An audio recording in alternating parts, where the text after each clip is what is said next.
Hi, this is Puneet Mahendru, and I'm a psychologist here in California, USA. Just wanted to share some thoughts with you all.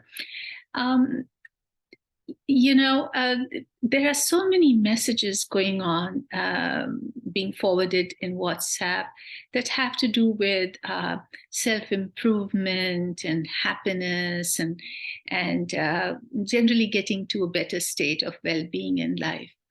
And I came across this term actually because it made me think that a lot of times people are not even looking at these messages. Sometimes they forward the message after reading the first line, and sometimes they just bypass these and just waiting for something more personal because there just have been so many of these going around.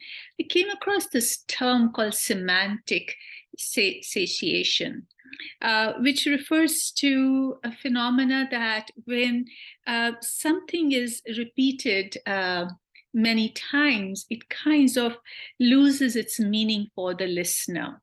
And I have a feeling that something similar is happening with some of these WhatsApp messages as well. Um, on that rare occasion that I very thoughtfully send out a message to my group of friends, I'm disappointed that they haven't even noticed it. Something similar happened today when we were talking about change as being the only thing that is permanent.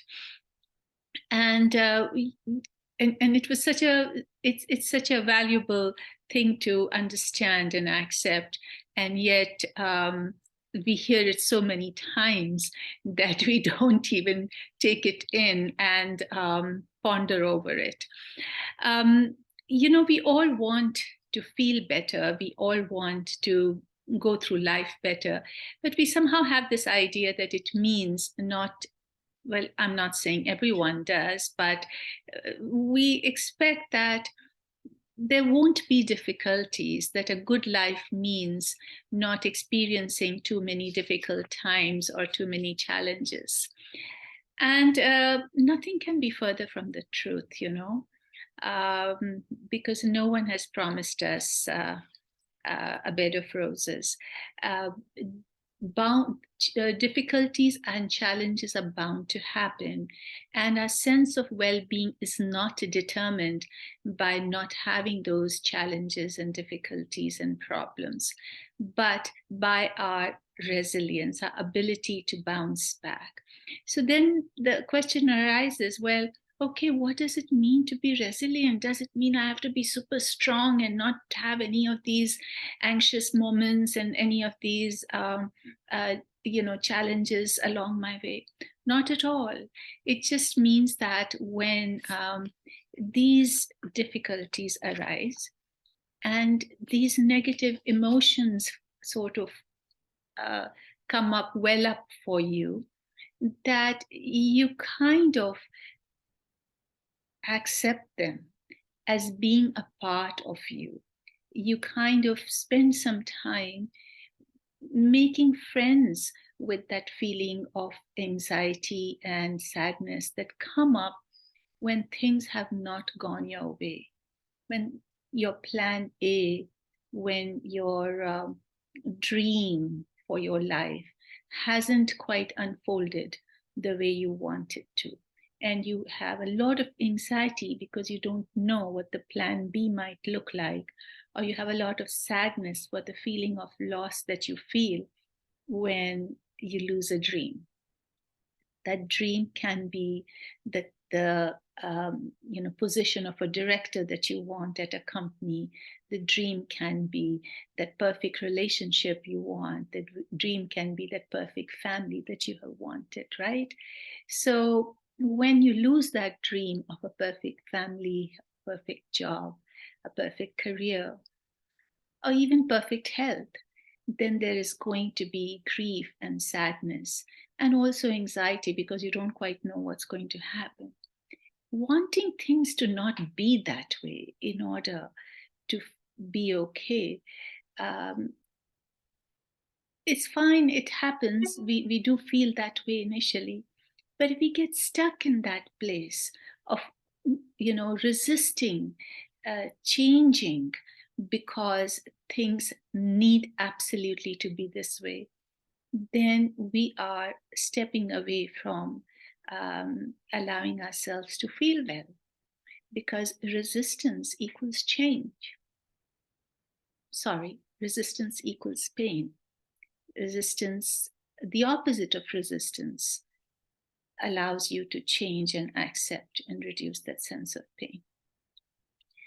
So that is the important thing to remember with resilience, and allow yourself to feel those negative emotions without trying to avoid them or without trying to escape from them by drinking several shots or spending several evenings at the bar, um, but just sitting with it for some time, uh, sort of just seeing what it feels like, as if you're looking in a mirror on a day when you're not looking your best, and accepting that as one of those days, and then stepping away and distracting yourself or doing something to soothe yourself only after you have spent some time with that yucky moment, right? So